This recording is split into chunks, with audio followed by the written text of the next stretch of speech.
Salut à tous, je vous souhaite la bienvenue dans cette partie. Aujourd'hui, nous allons apprendre comment faire pour manipuler le CSS en JavaScript, ok?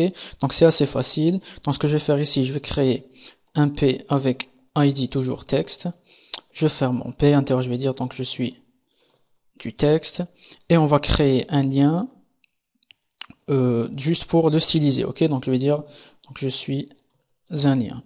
Donc avec JavaScript, on va créer une variable. Donc la première c'est je vais l'appeler mavar et on va document. Cette fois-ci, on va get element by id. Donc l'id c'est quoi? C'est texte. Ok. Et je vais créer une autre variable, je vais l'appeler lien.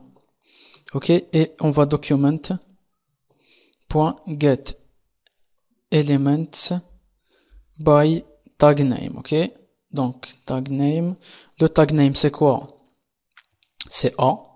Okay, donc on précise le A ici, et donc la nouveauté, donc ici j'appelle ma var, et on spécifie ici style pour appeler le CSS, ok, et on spécifie après donc la propriété CSS, donc si on veut par exemple changer la couleur, donc je vais dire ici red, en ce qui concerne le texte, et en ce qui concerne le lien, style, color, je vais dire green par exemple, ok, donc green, donc ici on n'oublie pas pour le get elements by tag name, donc comme je vous l'avais dit, les éléments sont enregistrés dans un array, donc ici on n'oublie pas l'indice 0 à l'intérieur.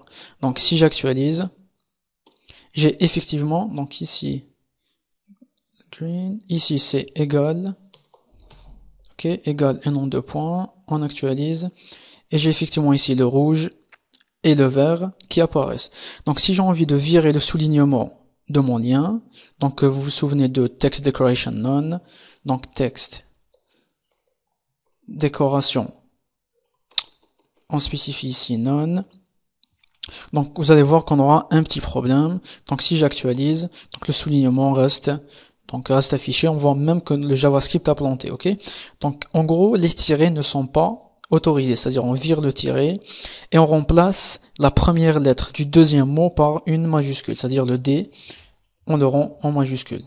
Donc si j'actualise, j'aurai effectivement le soulignement qui disparaît, c'est-à-dire ici les mots composés, c'est-à-dire les propriétés composées, on vire le tiret qui sépare donc les deux mots, et on remplace la première lettre du deuxième mot par une majuscule, comme le background-image, ou le background-color, etc., etc.